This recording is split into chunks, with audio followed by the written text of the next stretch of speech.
राम मंदिर चढ़ावा चोरी के आरोपियों की न्यायिक हिरासत को बढ़ा दिया गया है। 8 आरोपियों की न्यायिक हिरासत को अदालत ने 14 दिन के लिए बढ़ा दिया। अब सभी आरोपियों को 27 जुलाई को पेश किया जाएगा। अब आने वाले दिनों में एसआईटी की रिपोर्ट और अदालत में दाखिल होने वाले दस्तावेज ये तय करेंगे इस मामले की जिम्मेदारी सिर्फ इन 8 लोगों तक सीमित रहती है या फिर जिन लोगों के संरक्षण और निगरानी में ये पूरी व्यवस्था चल रही थी उनकी जवाबदेही भी तय होती है। राम मंदिर चढ़ावा चोरी को लेकर एक बार फिर अयोध्या में वकीलों ने मोर्चा खोल दिया। अधिवक्ता संघ का मुकदमा दर्ज न किए जाने पर बड़ी संख्या में वकीलों ने कचहरी का घेराव किया, जमकर नारेबाजी की। अधिवक्ता संघ के अध्यक्ष ने कहा, अगर चंपत राय, अनिल मिश्रा, गोपाल राव के खिलाफ केस दर्ज नहीं हुआ तो थाना राम जन्मभूमि का घेराव करेंगे। दरअसल 15 दिन पहले अधिवक्ता संघ ने तीनों लोगों के खिलाफ केस दर्ज करने के लिए थाने में तहरीर दी थी। राम मंदिर चंदा चोरी मामले पर जगतगुरु शंकराचार्य स्वामी अभिमुक्तेश्वरानंद ने बड़ा बयान दिया। उन्होंने कहा, बहुत बड़े पाप इनके द्वारा किया गया है। दुख की बात यह कि आज भी वो लोग यहाँ बैठे हुए हैं। चोर पुलिस का खेल चल रहा है, ये ठीक नहीं है। दोषियों पर कड़ी कार्रवाई होनी चाहिए। योग गुरु स्वामी रामदेव ने हिंदू राष्ट्र को लेकर बड़ा बयान दिया। दिल्ली यूनिवर्सिटी में एक कार्यक्रम के दौरान स्वामी रामदेव ने कहा कि हिंदू राष्ट्र में मुसलमानों को डरने की जरूरत नहीं है। हिंदुओं और मुसलमानों के मजहब अलग हो सकते हैं, लेकिन दोनों के पूर्वज एक ही थे। रामदेव ने कहा, मुसलमानों को इस बात का भरोसा रखना चाहिए कि वो हिंदू राष्ट्र में बिल्कुल महफूज रहेंगे। उनके मन में हिंदू राष्ट्र को लेकर किसी भी प्रकार का डर नहीं होना चाहिए। बद्रीनाथ धाम में चढ़ावा चोरी मामले में एसआईटी ने बड़ी कार्रवाई की। मंदिर समिति के कर्मचारी प्रमोद नौटियाल को देहरादून स्थित उसके आवास से गिरफ्तार कर लिया गया। सीसीटीवी फुटेज और दूसरे सबूतों के आधार पर एक्शन हुआ है। जांच के दौरान सीसीटीवी फुटेज में प्रमोद नौटियाल कई बार कैश काउंटिंग रूम से मोबाइल फोन के नीचे और जेब में नकदी और गहने छिपाकर बाहर निकलते दिखा था। गौहत्या से जुड़े मामले पर मद्रास हाईकोर्ट के आदेश पर सुप्रीम कोर्ट ने रोक लगा दी। हाईकोर्ट ने गौहत्या पर प्रतिबंध लगाया था। दरअसल हाईकोर्ट ने बकरीद या किसी भी अन्य दिन राज्य में कहीं भी गौवंश पर पूरी तरह से रोक लगाने का निर्देश दिया था। इसके खिलाफ तमिलनाडु सरकार ने सुप्रीम कोर्ट में याचिका लगाई थी। राज्य सरकार का ये तर्क था, हाईकोर्ट का निर्देश तमिलनाडु पशु संरक्षण अधिनियम के मौजूदा प्रावधानों का उल्लंघन है, जिसके तहत 10 साल से अधिक उम्र के पशुओं के वध की अनुमति है। बीजेपी ने जम्मू कश्मीर के मुख्यमंत्री उमर अब्दुल्ला को कानूनी नोटिस भेजा। बीजेपी ने यह नोटिस उमर को उस बयान के लिए दिया जिसमें उन्होंने आरोप लगाया था बीजेपी ने उनके विधायकों को पाला बदलने के लिए 20-30 करोड़ का ऑफर दिया। बीजेपी ने उमर से 7 दिन के भीतर नोटिस का जवाब और बयान के लिए सार्वजनिक माफी की मांग की। आपको बता दें, 11 जुलाई को एक सभा में उमर ने दावा किया था बीजेपी उनके विधायकों को पैसे का लालच देकर खरीद रही है।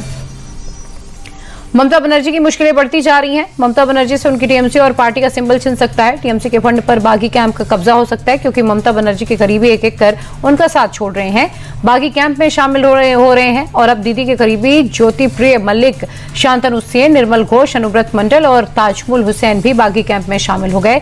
उधर कलकत्ता हाईकोर्ट ने बागी कैंप को ही असली तृणमूल माना, यानी कि सारा पावर बागी कैंप की नेशनल वर्किंग कमेटी को दे दिया है। अगले साल होने वाले यूपी चुनाव से पहले सपा और कांग्रेस में तनातनी दिख रही है। कांग्रेस सांसद इमरान मसूद ने समाजवादी पार्टी पर बड़ा आरोप लगाते हुए कहा कि सपा गठबंधन करने में देरी कर रही है। अखिलेश यादव सरकार बनाने का ख्वाब देख रहे हैं, लेकिन हकीकत में गठबंधन पर वर्क नहीं कर रहे। मध्य प्रदेश की दतिया विधानसभा सीट पर उपचुनाव के लिए बीजेपी प्रत्याशी आशुतोष तिवारी ने अपना नॉमिनेशन फाइल कर दिया। इस मौके पर सीएम डॉक्टर मोहन यादव और नरोत्तम मिश्रा भी साथ रहे। आपको बता दें, बीजेपी के प्रभारी महेंद्र सिंह और प्रदेश अध्यक्ष हेमंत खंडेलवाल भी थे। खास बात यह रही कि आशुतोष तिवारी के नॉमिनेशन के समय नरोत्तम मिश्रा उनके बगल में खड़े रहे। दतिया में मुख्यमंत्री मोहन यादव ने बीजेपी उम्मीदवार आशुतोष तिवारी की जीत का दावा किया। सीएम मोहन यादव ने कहा, दतिया उपचुनाव में बीजेपी कैंडिडेट की 100% जीत होगी। टिकट को लेकर हुए बवाल पर विराम लगाते हुए मोहन यादव ने कहा, नरोत्तम जी और हम चुनाव लड़ेंगे और कांग्रेस को यहां हार का मुंह देखना होगा। बिहार के बांकीपुर विधानसभा उपचुनाव के लिए जनसुराज के संस्थापक प्रशांत किशोर ने अपना नामांकन दाखिल कर दिया। पहली बार चुनावी राजनीति में उतर रहे प्रशांत किशोर ने समर्थकों की मौजूदगी में नॉमिनेशन फाइल किया। लंबे समय तक चुनावी रणनीति के रूप में पहचान बनाने के बाद अब वह सीधे जनता के बीच जनादेश के लिए पहुंचे हैं। उनके मैदान में उतरने से बांकीपुर का चुनावी मुकाबला काफी दिलचस्प हो गया। बिहार के बांकीपुर विधानसभा उपचुनाव के लिए बीजेपी के प्रत्याशी नीरज कुमार सिन्हा ने नॉमिनेशन फाइल कर दिया। नॉमिनेशन के दौरान प्रदेश अध्यक्ष संजय सारंगवी भी साथ रहे।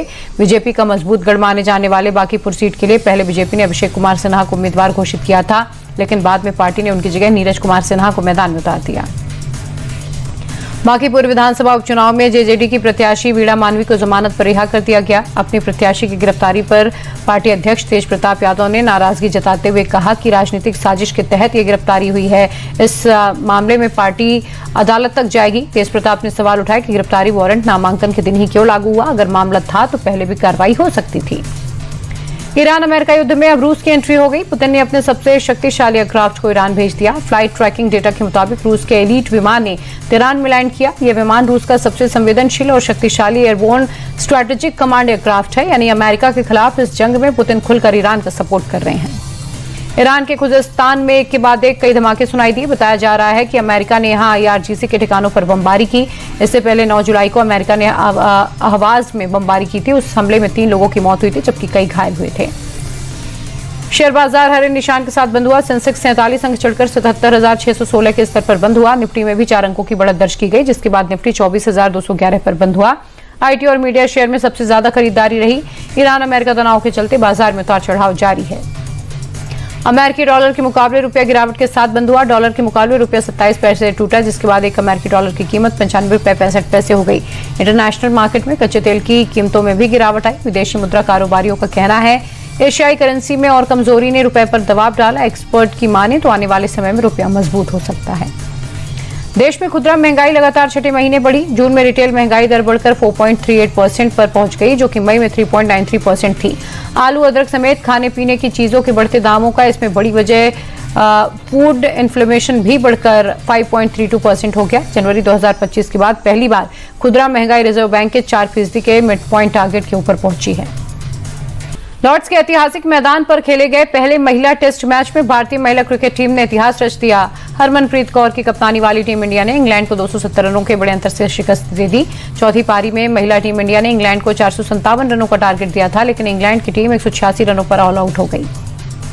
भारत की दूसरी पारी में यास्तिका भाटिया ने 113 रनों की शतकीय पारी खेलकर टीम इंडिया को 341 रनों तक पहुंचाया। वहीं इस ऐतिहासिक टेस्ट मैच में भारतीय महिला क्रिकेट क्रांति गौड़ ने 7 और स्नेहा राणा ने 6 विकेट झटककर इंग्लैंड की मुश्किलें बढ़ा दी। इसके साथ ही लॉर्ड्स मैदान पर महिला क्रिकेट में कोई टेस्ट मैच जीतने वाला भारत पहला देश बन गया।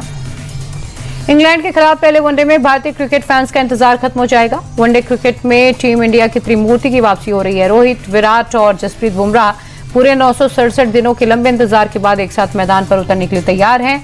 14 जुलाई को इंग्लैंड के खिलाफ पहले ODI में ये तीनों दिग्गज धमाल मचाएंगे। साल 2023 के वर्ल्ड कप फाइनल के बाद ये पहला मौका होगा जब तीनों दिग्गज एक साथ कोई वनडे मैच खेलेंगे। चेन्नई सुपर किंग्स के हेड कोच स्टीफन फ्लेमिंग ने 18 साल बाद टीम का साथ छोड़ दिया और अब महेंद्र सिंह धोनी CSK के नया मेंटोर बन सकते हैं। लगातार खराब प्रदर्शन के बाद टीम को नया कप्तान भी मिल सकता है और इस रेस में संजू सैमसन का नाम सबसे आगे चल रहा है। वहीं दिल्ली कैपिटल्स के हेमंग बदानी नए हेड कोच बनाए जा सकते हैं। टीम इंडिया को T20 वर्ल्ड कप जिताने वाले राहुल द्रविड़ अब इंग्लैंड टेस्ट टीम के नए हेड कोच बन सकते हैं। ब्रेंडन मैकुलम के हटने के बाद इंग्लैंड क्रिकेट बोर्ड द्रविड़ को यह बड़ी जिम्मेदारी देने पर विचार कर रहा है। इस रेस में एंडी फ्लावर, एंड्रयू फ्लिमटॉफ और जस्टिन लैंगर के नाम भी शामिल हैं, लेकिन द्रविड़ की सोच और अनुभव उन्हें इस रेस में सबसे आगे रखता है। भारतीय निशानेबाज नीरू धांडा ने इतिहास रच दिया। इटली में ISSF शॉटगन वर्ल्ड कप के ट्रैप इवेंट में एशियन चैंपियन नीरू ने गोल्ड मेडल जीत लिया है। 26 साल की नीरू ढांडा इस इवेंट में गोल्ड जीतने वाली पहली भारतीय महिला शूटर बन गई। फाइनल में उन्होंने 30 में से 27 सटीक निशाने लगाकर दुनिया को चौंका दिया।